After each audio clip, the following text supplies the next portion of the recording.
So today I will attempt to disprove chemical basis for creation of life and how it contradicts Darwin's theory of evolution and disproves Darwin's theory of evolution. So they did this experiment called artificial life experiment a long time ago. It's called the Miller-Urey experiment. It was done in the United States, and they heated some ocean water. They used some electrodes to discharge sparks with a mixture of gases. They did some condenser, with adding some additional water. And then they looked at the condensed liquid with complex molecules, and they said, yes, we found life. And most recently, NASA has this department called astrobiology. They said we repeated the experiment, and yes, we found life, artificial life. We could create life. But this was like, they just created some amino acids, but you don't see any crawling cockroaches or crawling lizards coming out of the experimental vial. And they only created 20 amino acids, whereas human being has more than 200 amino acids. So this is in 1953. Mr. Miller said a production of amino acids under possible primitive earth conditions. He just identified 5 amino acids: aspartic acid, glycine, alpha aminobutyric acid, and 2 versions of alanine. So these are, they're in natural proteins. Right now, if you cut open your body, you'll find these things. But then it's not like creating life. He just created some acids. Right, in 1955 Journal of American Chemical Society research paper, he identified a few other compounds such as carboxylic and hydroxy acids, but they are at very low levels. What he didn't mention in his paper was they developed arsenic and other toxic chemicals also as a part of that. So that toxic chemicals would have killed any life that came, even if it came. So that part he never mentioned. That was found by subsequent scientists. So one gentleman named Scott M. Hughes, he said collapse of evolution, means he's proving Darwinian theory wrong from a chemical perspective. Just like Michael Cremo broke Darwin's theory down from an archaeology perspective. He's saying, this Mr. Hughes is saying that the concentrations of methane and ammonia were carefully selected to ensure the production of organic molecules. And there is no evidence that Earth's atmosphere was so characterized. So it's not like to create life, Earth's atmosphere had so many parts of methane and so many parts of ammonia. If you actually go into Earth's atmosphere, you will see what? 70-something% is nitrogen, maybe 22 or 23% oxygen, a little bit of hydrogen. So it was not found with methane and ammonia. So Miller-Urey experiment there breaks down. And also, there's no evidence that Earth's early atmosphere was reducing. There is considerable evidence to suggest that Earth has an oxidizing atmosphere. Oxidizing means there is oxygen. Actually, there is oxygen, which I showed in my timeline chat also. There was an explosion of oxygen at one point. And then a methane ammonia reducing atmosphere would be fatal to life forms, right? Like there have been murder cases where people put ammonia on their victims' faces and these victims died. So there's no question of actually getting life. And then they did the simulation of lightning, right? Is unrealistic. Like if you go back to that diagram, they said they just put some electrodes and created a spark and said this spark is equivalent to lightning spark. But that's not equivalent. There's very different, right? Actual lightning would have destroyed any organics if they did like really strong lightning. And then the molecules produced in Miller-Urey apparatus would react detrimentally to life forms that are trying to evolve, right? Chemically, they would destroy all hope of producing life. So one PhD is claiming, yes, I created life. Another PhD is coming and killing it. He's saying this is all a bunch of nonsense. You just did some random experiments. Actually, if anything, the methane and the lightning would kill life. The other problems are they cheated. They designed the apparatus to separate amino acids once they were formed, right? Because if they had not done that, the next electrical spark may have rearranged atoms into some other form. Some other new chemicals would have come about because of the electrical charge, right? New means what? some other chemicals in the existing list of millions of chemicals. And also the amino acids that they did produce were half left-handed and half right-handed. So if you go into organic chemistry, there are left-handed acid molecules and right-handed acid molecules. So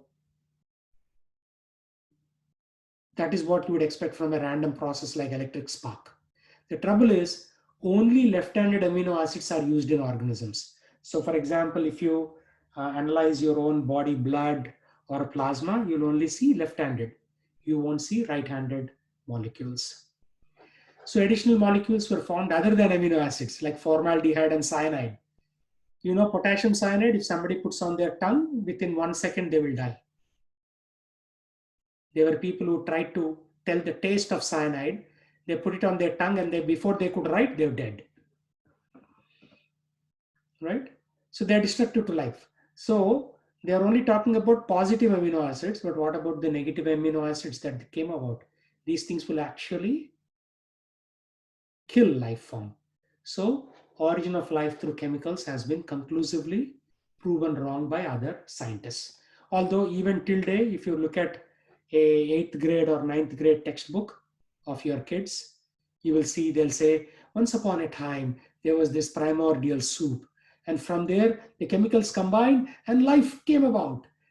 Like the first organism came, single-celled organism. From there, they mutated and they became, fish. And then later they became snakes. And then some of them started changing and they became birds. And from there, chimpanzee came.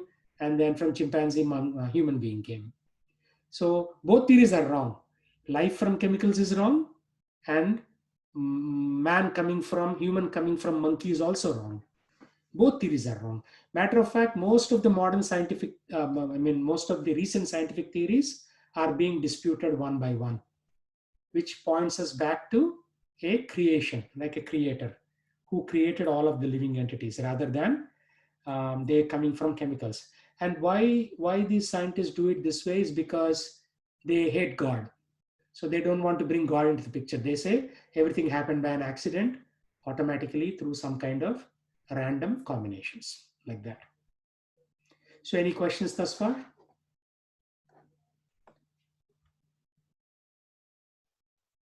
Okay, let's move on. Why people cheat? Because cheating pays off in science. in your office, if you want to get a job, you have to do your job very carefully. But in science, because nobody else can verify these things, people cheat. They will make some claims. And if somebody else tries to repeat that experiment, they say, oh, no, we did it in very controlled conditions. Therefore, we got the results. You will not get the same results. There will also be a caveat at the bottom. These results may not be replicated, something like that. Right? And second, intelligence, like, an intelligent creator created, not chance made things happen. Right? They're saying only under certain conditions it will happen, which means they are leaving things to chance or statistics. Third, a bad experiment like a spark does not equal lightning bolt. Right? In order to create the universe, think about the size of the lightning bolt that you need to create planetary systems. They're saying, oh, just like we experimented with this spark. So there's basically cheating going on. And atheism came from all countries, including India. But in this case, the atheist Alexander Ivanovich Oparin, he wrote a book called Origin of Life, where he said that solely through random processes, life came about in what he termed as biochemical soup that he believed once existed in the oceans. So from this biochemical soup, suddenly organic molecules came about through forces such as lightning, ultraviolet light, meteorites, deep sea hydrothermal vents, hot springs, volcanoes, earthquakes, or electrical discharges from sun. So they're saying there are so many energies, all of a sudden the energies got together and they said, hey, why don't we create life? That's how his theory goes. So the argument is if only the correct mix of chemicals and energies were present, life would be produced spontaneously. Means you don't need God. Life will just come.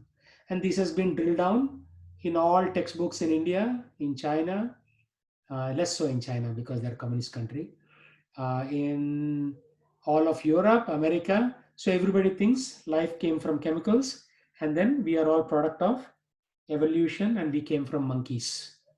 Not true, not true. Because all these species coexisted during Ramayana time. And they spent a lot of money also to prove this idea, and no results. They cannot repeat these experiments. What um, the atheist mentioned, Alexander. So Srila Prabhupada says this material world is a composition of three qualities: sattva, rajas, and tamas, which is sattva is goodness, rajas is passion, and tamas is ignorance, which are working everywhere. These three qualities are present in various proportions in all species of life. For example, trees produce nice fruit. Otherwise, some trees, while others are simply for fuel. Some trees don't produce any fruits. If you see on the roadside, in America, you'll see some firs. They don't produce fruit. There are a lot of trees. They produce zero fruit. Useless. Better to have some mango plants. Because this is due to association with particular qualities of nature. Among animals also, these qualities are present. A cow is in the quality of goodness, lion is in passion, and monkey is in ignorance. So according to Darwin, Darwin's father is a monkey. Because he's saying we all came from monkeys, but it's based on the qualities. Like a lion cannot be in ignorance, a monkey cannot be in passion. A lion is in passion, it rips apart other animals and drinks their blood and eats their flesh. Whereas a monkey, it will just steal some fruit from the plants, trees. So Darwin has theorized foolishly. To prove that theory, they must be able to inject the proper chemicals to make branches and leaves grow again. So to say that, yeah, life came from chemicals, then if the tree is dead, right, they should be able to inject some chemicals. Same thing, if a human being is dead, they should inject some chemicals and make them alive again. But why are they not able to do it? Okay, old people, bodies become very weak. But young people who die in an accident, why can't they inject chemicals and make them alive? Also, Srila Prabhupada says the scientific method includes observation, hypothesis, and then demonstration. Then it is perfect. So scientific method, there's nothing wrong. But the scientists cannot actually demonstrate in their laboratory that life comes from matter. So they themselves are breaking the scientific method. They simply observe some natural phenomena and speak nonsense. They are like children. In our childhood, Prabhupada is saying, we observed a gramophone box. Gramophone means you have a big vinyl record, then you take a little thing from the top, like an arm, and the arm reads on the vinyl record, and the music comes out. And people thought that there within the box was a man singing, an electric man. We thought there must have been an electric man or some kind of ghost in it, which is not true, right? It's because of electrical connections it is happening. Then what is the element that's lacking? Scientists say that chemicals are cause of life. But all the chemicals that were present when the tree was alive are still there. And these chemicals are still supporting the lives of many living entities, such as microbes and insects. Even in a dead tree, right, there is still life because all the microbes and insects are living on it. So they cannot say that life energy is lacking in the body of a tree. The life energy is there, is very much there. So these materialistic scientists, some scientists are spiritual, but vast majority are materialistic. They're just croaking, ka, ka, ka, ka. But when death comes, their false scientific industry is finished. And in the next life, they may become dogs, cats, or something like that. Because they are, barking too much in this life, nature will give them a body of a dog or a cat in their next life. So I have this book on my desk, Life Comes from Life. It's a very beautiful book. And Prabhupada defeats a lot of, false theories. Like this book is about quarter of an inch thick, small book, about 4 inches wide and 6 inches long. And all of my presentations are coming from that book, the previous two presentations also. Means so much knowledge is packed by Swami Prabhupada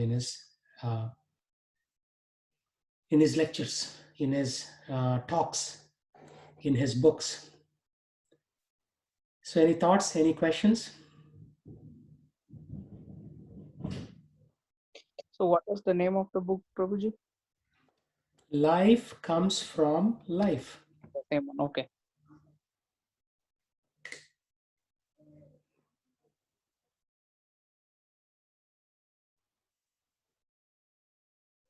Chandar, any thoughts? So, is it something um, all religions going that way, saying life comes from life, and but on the other side, is science rely only upon you know other way, or science also has conflict results? Science has a lot of conflicts built in, right? Yeah, Because scientists are not agreeing with each other. right. I just showed you that Yeah, one something like that. scientist Yeah, um, he was contradicted the other against. scientists, Scott Yeah, and Hughes, okay. right? And then in the other lecture, I showed you how archaeologists are contradicting Darwin's theory, right? Using biology, which is there trapped in the layers of the earth. So different scientists are contradicting different other scientists. So that's why science can never give you the complete picture. Only spiritual textbooks like Bhagavad Gita, Srimad Bhagavatam, they can give you the real knowledge. Other books cannot give you real knowledge, right? So Darwin said descent with modification. Whenever something descends, it just gets modified. And somehow or the other, from monkeys, this human being came. And this chimpanzee branched off into something else. And then he came up with this tree of life for bacteria also. But that is not actually helping us. It is confusing us even further, right? And then if you go to this Galapagos Island, where he wrote his, got the basis for his book, there are some things called Darwin finches, where their noses, he said, are going through genetic changes. But later scientists found out that there are no genetic changes. So they are going through extra genetic mechanism.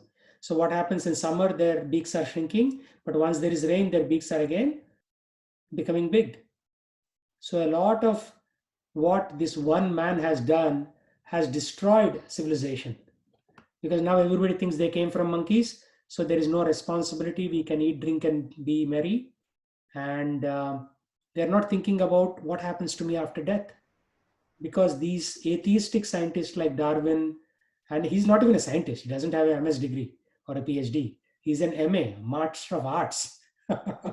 So people are reading somebody who has an MA degree, and we are all like from science background, right? We are believing him, And right? I think only his thoughts were insisted more on textbooks, right? Not all the science, all the conflicts he had. I don't think that's something even written in textbook. No, textbooks like basically say, yeah, according to Darwin's theory of evolution, we evolved from monkeys. Yeah, They state it like a right. fact. They don't say it is a theory, but only when people, study a lot. And I've been doing a lot of studying thanks to Swami Prabhupada from ISKCON and his disciples who have opened my eyes. I'm able to understand this, right? Because when I graduated from 8th class, 9th class in high school, I believed that, yeah, whatever is there in the textbook is correct. They are stated as facts. But what did Darwin say? He said, I think. He wrote, this is Darwin's handwriting. He didn't say this is a fact. He said he thinks, right?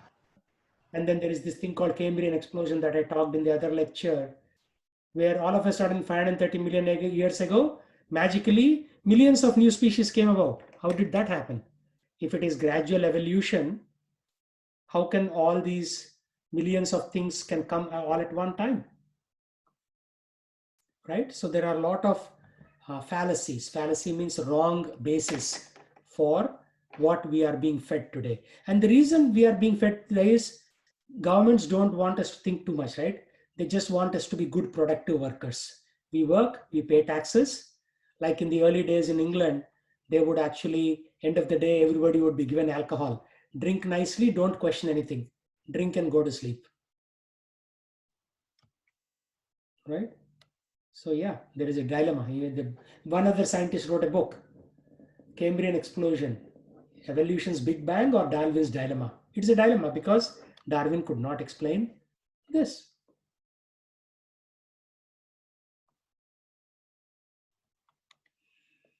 So suddenly you had so many new species. How do you explain that?